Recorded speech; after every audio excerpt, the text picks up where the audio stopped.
There's one thing about football that you can never underestimate. No matter where you go or what you do on the training track or on the football field, it can never be predictable. Whether you like it or not, there's some things that you have to do that you don't want to do, and there's other things that you want to do that you can't do. I've seen some fairly bizarre things in footy, but the Shane Strempel incident was an amazing incident because I've never actually seen a guy put through that much of a session. His application to his training was nowhere near what was required. I don't think he looked after himself with what he ate and drank, and we were starting to get a group of players who were doing the right thing. So I was angry with him because he was just not giving to his teammates. I felt he was letting his teammates down. And this happened for quite a while, and in the end I had a gutful. I think Wolsey liked to think he was tough and fair, but sometimes he used to go over the top.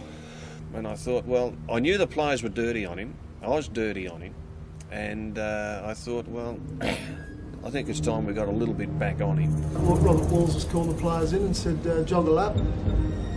Told one of the guys to grab the bag of boxing gloves, meet you across the other side of the oval. I thought, what's going on here? I twigged a little bit, the boxing gloves. I thought I was going to have a bit of a session here.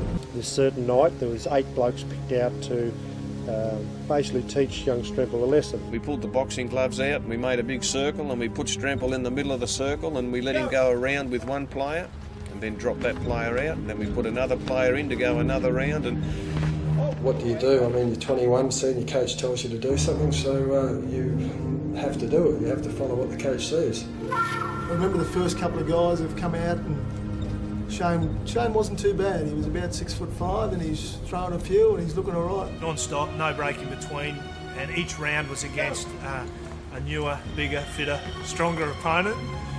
Matty Kennedy was another one as well his senior year, and if anyone's seen Matty box, then even 1 minute with Matty would be enough for one bloke. Okay, you've got 3 minutes with him in the ring, and basically in a ring. It was just a round circle, all the players just there.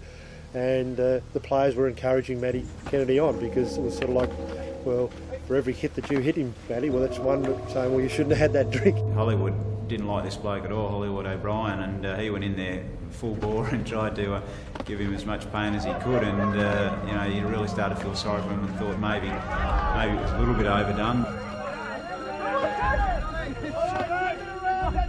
Next 2 minutes round, next up. Just see everyone's face change.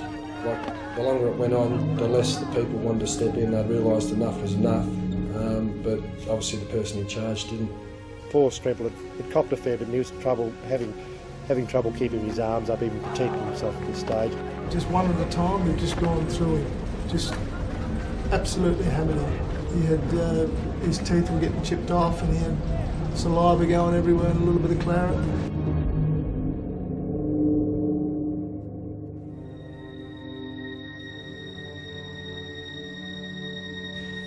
I think the players felt he got what he deserved, and that was a bit of a belting. I can recall Brad Hardie walking over to him. He was the last one to go, and said, "Rob, you've got to call it off because you'll kill the boy." And it was mainly done to let him know that, hey, you are letting us down. We don't respect what you're doing, and maybe you are only going to learn the hard way. I don't know if it had an effect on him. Well, what I learned from that, I lost all respect for Robert Walls as a person, as a coach. I thought, well, stuff you, Wallsy, and he obviously wasn't going to get the best out of me after that incident.